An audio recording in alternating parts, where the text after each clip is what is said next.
त्यांच्या कपालावर घाम फुटला. मराठ्यांच्या झलकल्या नंग्या तलवारी, मुघल पलती माघारी. शिवबा, अजून जर 10 वर्ष तुम्ही जगला असतात तर मुघलांनी देखील कपालावरती भगवाच लावला असता. अशा या महान शिवछत्रपतींचा गुणगान करण्यासाठी मी मयूर ठाकरे आज इथे उभा आहे. आज काय झालं?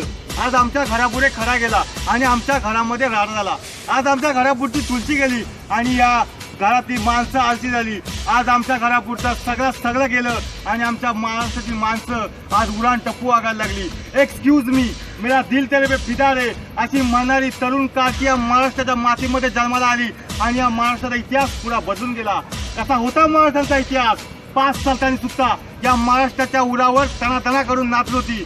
अरे मंदिराचं मंदिर लुटलं जाईल म्हणून धनधान्याच्या बियाणाचं थोडंच गवताच्या पातळी सुद्धा उगवायची भीती वाटत होती. संतांची खुपते आणि या संतांची कवणे या माणसं ऐकू येत नव्हती. गाईचा वासरड्याचा हंबरडा या कहाणी ऐकू येत नव्हता आणि संतांची तर खुपते गेलीच होती. तर याप्रमाणे घोड्यांचा टापांचा आवाज जरी आला तरी जनता पळून जायची आणि घरात बसून गपचूप बसायची. अशा वेळी मासाहेब जिजाऊंच्या पोटी एक शिवरत्न जन्माला आलं आणि महाराष्ट्राची जनता म्हणायला लागली की किसी के पेट में से बाप पैदा होता था तो किसी के पेट में से सांप पैदा होता था तो किसी के पेट में से बाप पैदा होता था. लेकिन जिजाऊ ऐसी माँ थी यारो जिसके पेट में से बापों का बाप शिवाजी पैदा हुआ था. आणि काय झालं? का केलं असेल या महाराष्ट्राने एवढं? का या राजाला आजपर्यंत 350 वर्ष झाली तरीही पुतळे काय केलं असतील? कसं असेल धैर्य, कसं असेल सामर्थ्य, कसं असेल स्वाभिमान, कसं असेल अभिमान, कसं असेल कर्तृत्व, कसं असेल धैर्य, काय असेल का या महाराजांची करता? आणि आताचीच गोष्ट आली, परवा मुंबईला हिंदू मुसलमानची दंगल झाली. का झाली? कशाने? करणार परंपरा भाग वेगळा, पण त्याच दंगलीचा फायदा उठून त्याच मुसलमान मोहल्ल्यामध्ये एक देखणीखाली लावण्याखाली युती होती. देखणे आरसपत बघावं आणि बघतच राहावं इतकी लावण्याखाली त्या गुंडांचा त्या युवतीवर डोला होता. दंगलीच्या कलरचा फायदा उठवावा आणि त्या युवतीची आबरू लुटावी असा बेत त्यांनी आखला आणि दंगल ऐन जोमन रात्रात रात्रीच्या 12-12:30 वाजता हे सगळे त्या युवतीच्या घराकडे वळू लागले. बघता बघता घरावर धडका पडू लागल्या होत्या. आतली होती ती शाळा खिडकीतनं बघितलं, गुंड दिसले. इकडे आता ध्यान याला तिच्या जीवाच्या अंकाने धावत सुटले. मुंबईच्या रस्त्यावरून रात्री 12-12:30 वाजता बेभानपणे पडते. तिला कळून चुकलं या गुंडाच्या तावडून आपण सापडलो तर आपल्या आबरूची लक्ष इथे चांगले दिसतील. बेभानपणे पडते, जीवाच्या अंगातने धावत सुटते. धावता एका पुलात शिरली. पुलातला एका घरात तिला उजेड दिसला. दबाबत्या उन्हापुढे दारापुढे आली. दार ठोठावलं. दारात उभा होता 30 वर्षाचा एक हिंदू युवक. त्याला आश्चर्य वाटलं, बाहेर दंगल चालली हिंदू मुसलमानांची. मी मुसलमान, मी हिंदू, मग एका हिंदू दारापुढे कशी? त्याने विचारलं काय हवंय? तेव्हा ती युवती म्हणाली, काही गुंड माझ्या पाठावर आहेत, माझी आबरूचा बेत आहे त्यांचा, मला एक रात्रीपुत्र आश्रय मिळेल का? हा मला निश्चित आहे. घर तुझंच आहे. तिला घरात घेतलं, स्वतःचं अंथरूण पांघरून दिलं. ते गुंड येणार नाही, तुला त्रास देणार नाही, दिनगोर राहा असे म्हणून ती युवती झोपी गेली आणि या दाराची रात्रभर राखण करत बसला. पण राखण करता करता डोक्यात विचार आला की बाहेर दंगल चालली हिंदू मुसलमानांची. मी मुसलमान, मी हिंदू, मग एका हिंदू दारापुढे कशी? त्याने विचारलं, पण राखण करता करता डोक्यात विचार आला होता. रात्रभर विचार केला, उत्तर मिळालं नाही. सकाळ झाली, ती युवती जायला निघाली. जाताना तिने आभार मागितले. न राहुल यांनी तिला विचारले की बाहेर दंगल चालली हिंदू मुसलमानांची, तू मुसलमान, मी हिंदू, मग एका हिंदू दारापुढे कशी? आणि ते गुंड तुझी आबरू लुटायच्या उद्देशांचं मागावर होते. मीही घरात देखतात होतो, मीही तरुण होतो, मला आणलं असतं रात्रात मीही तुझी आबरू लुटू शकलो असतो. मग कुठल्या भरोशावर तू माझ्या घरात थांबलीस? तेव्हा ती युवती म्हणाली, त्या गुंडाच्या तावडून सुटण्यासाठी मी बेभानपणे पळत होते. मुंबईच्या रस्त्यावरून रात्री 12-12:30 वाजता बेभानपणे पळत होते. जाता एका पुलात शिरले. पुलातला एका घरातला उजेड दिसला. दबाबत्या उन्हापुढे दारापुढे आली. पण दार ठोठवायच्या आत मी तुझ्या घरच्या खिडकीतून डोकावून बघितलं तेव्हा मला तुझ्या घरच्या खिडकीवर शिवाजी महाराजांचा फोटो दिसला आणि मगच मी दार ठोठावलं.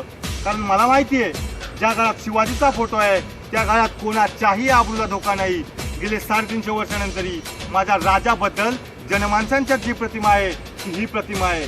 म्हणजे शिवाजी हे फक्त नाव नव्हे, शिवाजी हे फक्त धैर्य नव्हे, शिवाजी हे फक्त कर्तृत्व नव्हे, शिवाजी म्हणजे जीवाशी खेळलेला माणूस. कधीतरी शिवाजी हे नाव उलटं वाचून बघा काय होतंय. जीवाशी. अरे ज्या मल्लांनी अफाट असे धैर्य करून घोड्याच्या तापांवर अख्खा 24 तासातील 17 तास हा माणूस घोड्यांवर फिरत होता.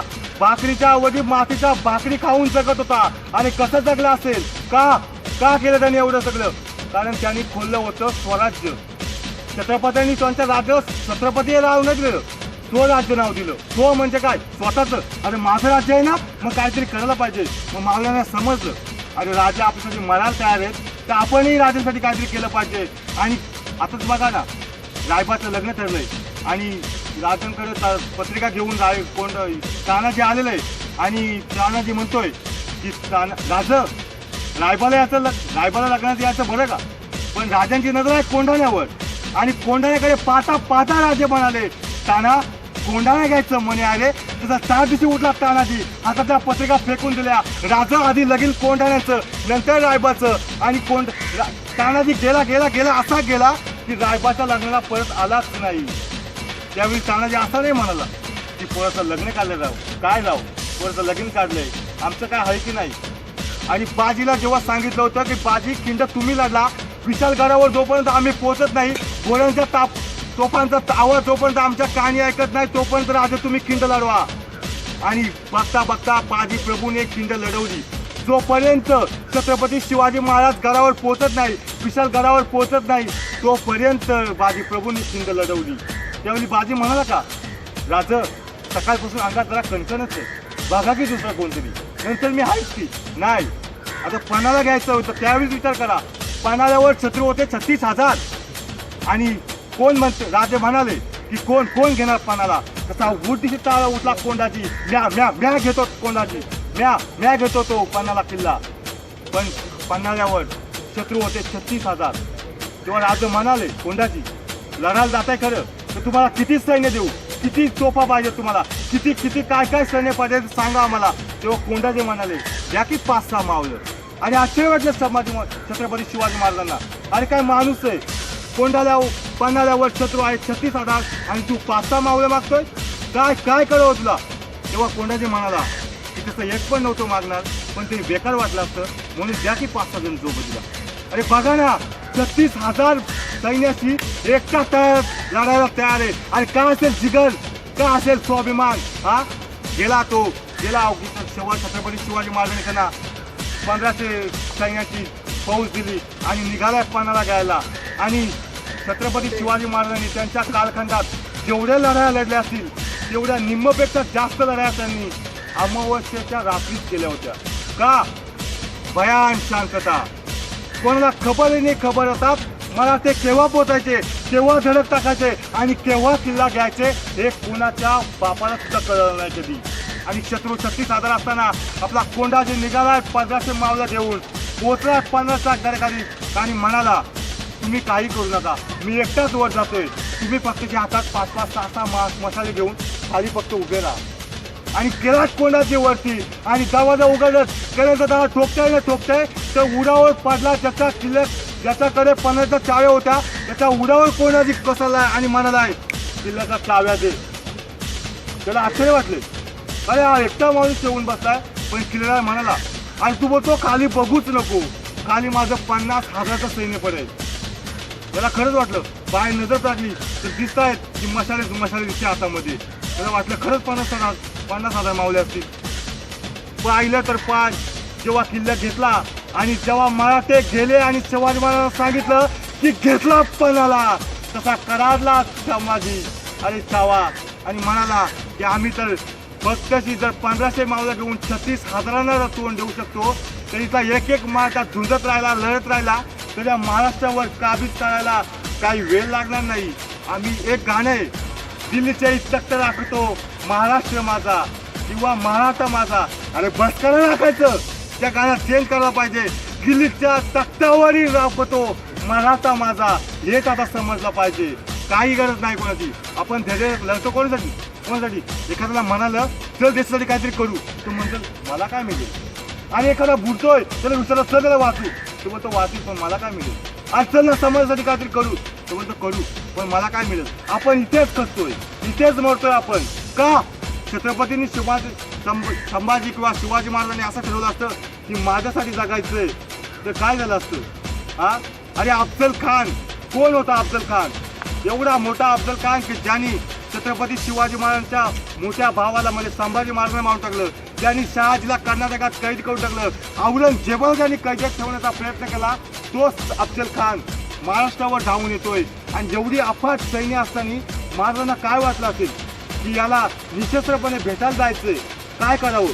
आणि जेव्हा त्यांनी शामियाना उभारला होता प्रतापगडच्या पायथ्याखाली आणि शिवाजी महाराज येत होते आणि तो टायमिंग होता कम्प्लीट 12:35 का तोच टायमिंग का, कारण त्यावेळी सूर्य असतो माथ्यावर.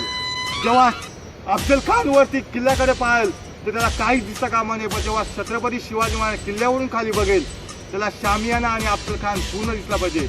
आणि निशस्त्र जायचे भेटायला, अफजल खानच्या भेटायला जायचे त्या पण. आणि आले आज अफजल खानने बघितलं आज ते कदम छत्रपती शिवाजी महाराज 5 फुट लांबीचे येताना दिसते. आणि त्यांनी वकिलाला विचारले, ये ये ये शिवाजी ये. तो वकील म्हणाला, हा हा यही है शिवाजी, आओ शिवाजी आओ, हमारे गले लग जाओ असं म्हणाला. आणि अलिंगड दिलं, पण भेटीची कूच बदलली. तेव्हा दिसतो बघतो तर काय, भेटीची कूच बदलून असताना राजा अफजल खानाचा चाकू घुसतोय महाराजांच्या पाठीवर, पण चिरकत असताना वाचले छत्रपती शिवाजी महाराज. आणि त्याच वेळीचा घेतला फायदा, त्यांची आपल्या हातामध्ये घेतली वाघनक आणि घुबसली पोटात. दगा करत खान कोसळला, भगवा फडकला आणि छत्रपती शिवराय यशस्वी झाले. अरे अफजल खानाच्या भेटीतून अफजल खान, पण त्याच वेळी अफजल खान म्हणाला असता की या छत्रपती जेव्हा मेला असता तर काय झालं असतं, ना इतिहास राहिला असता, ना कुठले बांधदार राहिली असती, ना महाराष्ट्राला ताजखाना जगण्याची ही युती मिळाली असती. का नाही केलं छत्रपती शिवाजी महाराजांनी असं. छत्रपती लढत राहिले, कारण हा महाराष्ट्र आज ज्या मातीत उभा आहे तो महाराष्ट्र माझा आहे. या महाराष्ट्राची गवताची काळी सुद्धा ना मी कोणाकडे गहाण ठेवू देणार नाही, कारण हर हर महादेव मावला होता आणि हा छत्रपती शिवाजी महाराज जिजाऊंचा छावा होता, जिजाऊचा छावा होता. जय शिवराय.